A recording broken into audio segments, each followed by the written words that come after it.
I'm getting ready to do regular maintenance on my Singer model 185J. I've recently started putting tags on my collectible machines. It helps me to remember when they were made and what model they are. Some of the older Singer machines don't have the model number on the machine itself, but I just want to put a little reminder in here, a little tip on how to get the bobbin case out and a couple of other problems that I ran into. When I got this on eBay, the case was broken and this base was damaged. So I used some Mighty Putty and repaired a few things on the inside. But if I don't have this machine sitting correctly in the base, there's things inside that will prevent me from turning, and the hook race will hit on the underneath of the machine. It'll knock on things underneath. So I have to make sure that it's always sitting in this base correctly.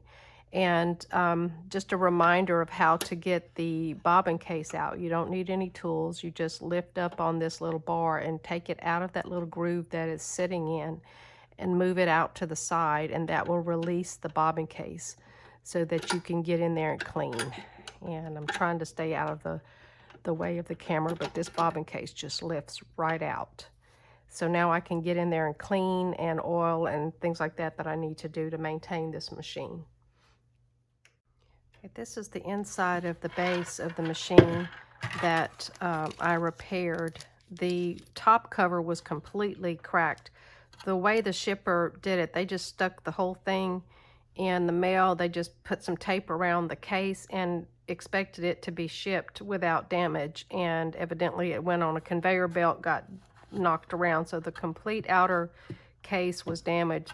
So I used Mighty Putty to come in here and make some little ledges for the machine to sit on. And then it was so badly damaged, then I just took some copper colored paint because I thought it would complement the machine, and painted it. So I like the way it looks a lot better now, and it serves the purpose, although I do not have the cover anymore. But if you don't set the machine correctly in here, and sometimes I'll store extra parts in there, we'll make sure everything's out of the way of the mechanisms that are underneath the machine that have to move freely. So sometimes it'll get wonky inside the case, and I have to be sure I have it in there correctly. When you're replacing the needle on this machine, the groove that runs along the front of the needle that the thread rides in needs to be the left.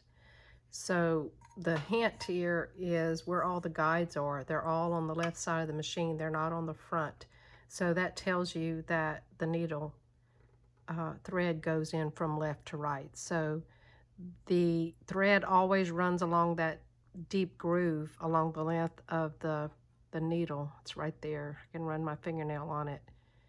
That's always the front of the needle where the thread goes down and then is threaded through the eye of the needle.